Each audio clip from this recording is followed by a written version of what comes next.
Olá, turminha do quarto ano. Nós vamos dar início à semana 14. Bons estudos e prestem bastante atenção. Em língua portuguesa, nós vamos falar dos pronomes. Pronomes são palavras que substituem um nome, ou seja, quando conversamos ou escrevemos um texto, para não ficar repetindo o nome de alguém várias vezes ou de alguma coisa, nós usamos os pronomes, que servem para representar os nomes dos seres. Nesta semana estudaremos os pronomes do caso reto e oblíquo. Observem a tabela. Os pronomes de caso reto são eu, tu, ele, ela, nós, vós, eles, elas. E o próprio nome já diz, pronome. Então, são palavras que ficam no lugar de um nome. Os pronomes de caso oblíquo é a mesma coisa, porém, neste caso, eles são usados em segundo plano. É mais comum a gente usar os pronomes de caso reto.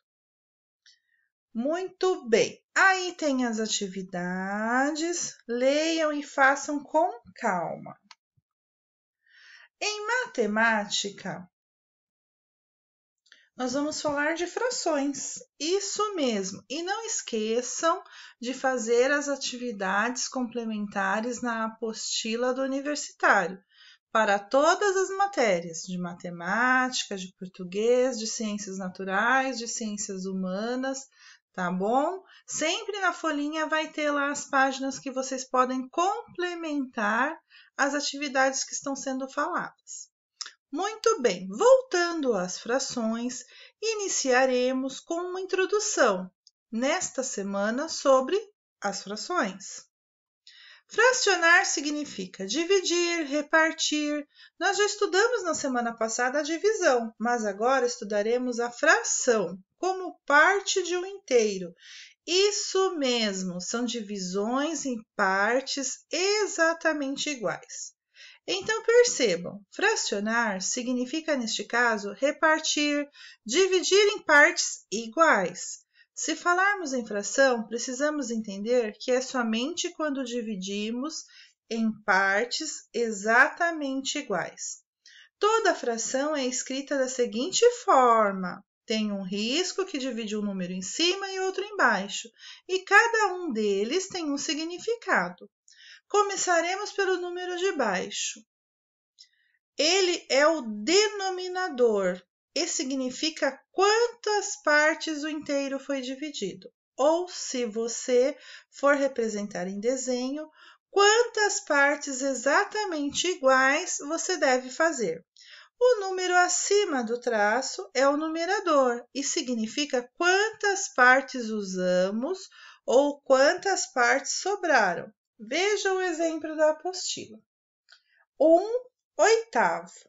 Olhamos o 8, quer dizer a figura foi dividida em 8 partes iguais. E o número 1 significa que foi usado ou sobrou apenas uma parte.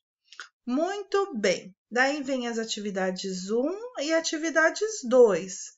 E não esqueçam de fazer as atividades complementares. Em ciências naturais, nós vamos falar da fotossíntese. Já estudamos a importância da natureza, dos animais, das plantas para a nossa sobrevivência no planeta Terra, além da necessidade de preservar o meio ambiente. Agora vamos falar de forma mais aprofundada como as plantas e os vegetais fabricam o oxigênio, respiram e transpiram. Sabemos que toda planta vegetal é um ser vivo e, como todo ser vivo, elas respiram, transpiram e também precisam se alimentar para conseguir sobreviver. É isso mesmo, as plantas, ao contrário dos animais, elas fabricam o seu próprio alimento. Claro que, diferente dos bichos, elas estão fixas no lugar e não podem sair para caçar seus alimentos. Então, para se manterem vivas, as plantas e os vegetais fabricam o seu próprio alimento, mas como isso acontece? Elas retiram o gás carbônico que tem no ar, absorvem, pegam a luz do sol, a água e os sais minerais da terra e transformam em alimento para ela. E nesse processo, ela solta o oxigênio, que é o ar, que ela mesma respira, e todos os outros seres vivos do planeta também. Nós precisamos das plantas para respirarmos, quando parte do oxigênio que respiramos vem dela. Esse processo da fabricação do alimento chama-se fotossíntese. Lembre-se que este é um processo de alimentação que somente as plantas e os vegetais realizam. Daí tem a questão 1, a questão 2, a questão 3, que é sobre o assunto acima, tá? Então é só qualquer dúvida, ler novamente o texto aí da fotossíntese, tá bom? Em ciências humanas, nós vamos falar do espaço urbano e rural. Esse assunto é muito legal, né?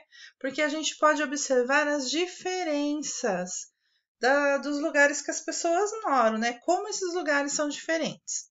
Há pessoas que moram em cidades, outras que moram no campo. É exatamente sobre este assunto que estudaremos nessa atividade. B. Chamamos de zona urbana e zona rural. A zona urbana é o espaço geográfico formado pelas cidades, espaços que passaram pelo processo de urbanização. Na zona urbana, a paisagem foi modificada por construções, veículos, acomodação de pessoas, presenças de avenidas, ruas asfaltadas, entre outras situações.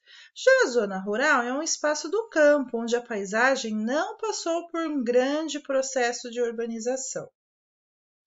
Ela é caracterizada pela presença de criação de animais e plantações, região afastada da cidade e, por isso, com menos poluição.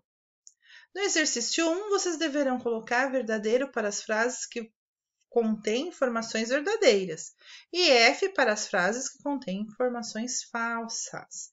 E no último exercício, vocês deverão colocar a letra R para tudo que se referir à zona rural, o campo, o sítio. Para isso, leiam as palavras com atenção e coloquem a letra U para tudo que se referir à zona urbana, que é a cidade. Muito bem, crianças.